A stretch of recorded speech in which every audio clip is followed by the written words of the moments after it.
बिस्मिल्लाहिर्रहमानिर्रहीम। आज हम फर्स्ट ईयर का चैप्टर नंबर 8 और उसकी एक्सरसाइज 8.3 का क्वेश्चन नंबर 5 देखेंगे। क्वेश्चन है कि if x is so small that its cube and higher power can be neglected then show that this equal to this. इस पे हम बाइनोमियल सीरीज़ को यूज़ करते हुए क्यूब और हायर पावर को निगलेक्ट कर देंगे, सिर्फ स्क्वायर तक लिखेंगे। तो हम इसको देखते हैं, जिस तरह प्रीवियस क्वेश्चन अगर किसी ने लेक्चर अटेंड किया हुआ है तो उसके लिए बहुत आसान होगा। लेफ़्ट हैंड साइड को उठाया हमने, हमारे पास ये है, और हम ये जानते हैं कि हमारे पास जितने भी क्वेश्चंस थे वो 1 प्लस एक्स की टर्म में थे और उसकी पावर ये हमें पता है कि यहाँ पे यह हमें पता है कि 1 plus x raise to power n करें तो हमारे पास बाइनोमियल सीरीज़ के क्वेश्चंस को सॉल्व करना आसान हो जाता है। तो हम इस क्वेश्चन को भी 1 प्लस की टर्म में लिखने की कोशिश करेंगे। तो हमने क्या किया, यहाँ माइनस कॉमन लिख लिया, इसलिए ये वाला साइन पॉजिटिव हो गया। तो ये हमने सिंपल एक कॉमन लिया है और 1 में सेपरेट कर लिया है। इसको और फर्दर मतलब अगर आप समझना चाहें तो प्लस की टर्म में लिख के ऐसे फर्दर कर सकते हैं, लेकिन आपको अब समझ आ रही होगी तो इसको डायरेक्ट ही करेंगे, वरना आप 1 प्लस की टर्म में लिख सकते हैं। है वैसे ही सेम बिल्कुल क्वेश्चन। इसको बाइनोमियल सीरीज़ से सॉल्व करेंगे।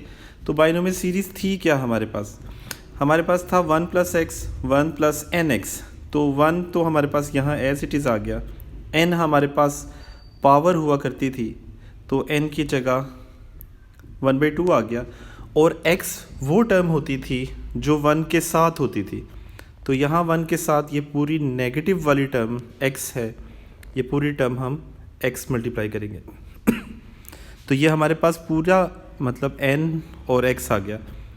तो उसके बाद फर्दर n और n-1 यानी कि पावर 1/2 और 1/2 -1 और नीचे 2 फैक्टोरियल है। अगर आप फार्मूले में देखें तो यहाँ भी हमने 2 फैक्टोरियल किया, एक्स स्क्वेयर और अप टू सोन इसी फार्मूले को अप्लाई किया। सिंपल n की जगह 1/2 और x की जगह वो पूरी टर्म जो 1 के साथ वाली है रिप्लेस की। उसके बाद हमें ये पता है कि हमने क्यूब और हायर पावर को इग्नोर कर देना है, तो हम ये वाली टर्म नहीं लिखेंगे।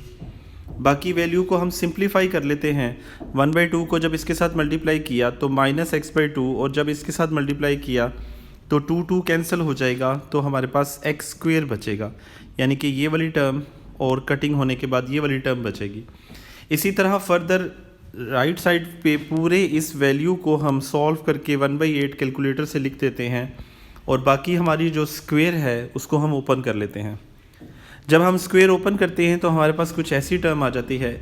इसमें भी हम क्यूब और हायर पावर को इग्नोर कर देंगे, तो हमारे पास सिर्फ ये वाली 2 टर्म्स बचेंगी।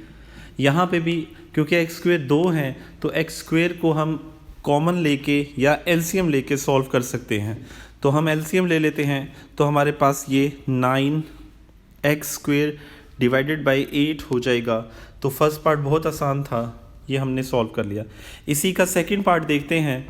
सेकंड पार्ट में भी लेफ़्ट हैंड साइड को उठाएंगे और उसको पावर को स्प्लिट कर देंगे, 1/2 अलग और 1/2 अलग। और डिवाइड में हम कोई भी क्वेश्चन नहीं करते, जितने भी फ्रैक्शंस या नेगेटिव वाले क्वेश्चंस हैं इसको नेगेटिव पावर को ऊपर ले जाते हैं। तो हम अगर नेगेटिव पावर को ऊपर ले जाएं तो हमारे पास एक इक्वेशन बन जाएगी, इक्वेशन नंबर 1 इसलिए कह रहे हैं कि अब हम इसको सेपरेट सॉल्व करेंगे with the help of binomial series 1 plus x raise to power n equal to 1 plus n x और अप टू सोन। तो हम इसको देखते हैं, ये फार्मूले में हमने लेफ़्ट हैंड साइड उठाई, हमारे पास 1 फार्मूले का था, आगे था n और x, n मतलब पावर ये n और x तो यहाँ x ही है। फिर हमारे पास फार्मूले में था n इंटू n-1, ये बहुत दफ़ा कर चुके हैं, इसको जल्दी से देख लेते हैं। 2 फैक्टोरियल और एक्स स्क्वेयर और अप टू सोन था, और क्यूब और हायर पावर को इग्नोर करना था तो हमने उसको इग्नोर कर दिया। सिंप्लीफाई किया तो हमारे पास ये वाली टर्म बच गई, और उसके बाद हम दूसरी टर्म को भी ले लेते हैं जो डिवाइड वाली थी, ऊपर जाके नेगेटिव हुई, और उसको भी सॉल्व कर लिया सेम इसी फार्मूले से 1 प्लस एन एक्स और फिर n into n minus one और एक्स स्क्वेयर, तो यहाँ x नेगेटिव है, सॉल्व किया तो हमारे पास ये दो टर्म्स आ गई। इन दो टर्म्स को हम इक्वेशन नंबर 1 में पुट कर देंगे। इक्वेशन नंबर 1 हमने अभी बनाई थी, इसको सप्रेट करके कि 1 प्लस एक्स की पावर 1/2 और दोनों मल्टीप्लाई हो रही थी, ये नीचे वाली टर्म भी ऊपर जाके माइनस हुई थी, यहाँ पे माइनस है, वो पावर भी नेगेटिव है। यहाँ वैल्यूज़ पुट करेंगे तो हमारे पास कुछ ये टर्म आ जाएगी। इसको फर्दर आप जब मल्टीप्लाई करेंगे तो 1 को बारी बारी इसके साथ, नेक्स्ट के साथ, फर्स्ट के साथ, फिर सेकंड के साथ, थर्ड के साथ, इसी तरह इसको जब मल्टीप्लाई करेंगे तो हमारे पास कुछ ऐसी टर्म आ जाएगी। और इस टर्म में भी हमने जो हायर पावर हैं और x की पावर 4 हैं वो इग्नोर कर दिए हुए हैं। जब आप सॉल्व करेंगे तो आप खुद इग्नोर कर लीजिएगा। तो उम्मीद है ये आपको समझ आ गई होगी। और फर्दर x स्क्वेयर और x स्क्वेयर वाली टर्म्स को और x वाली टर्म्स को अलग ऐड करेंगे तो हमारे पास ये टर्म आ जाएगी। तो बहुत आसान सा था, उम्मीद है आपको ये समझ आ गया होगा।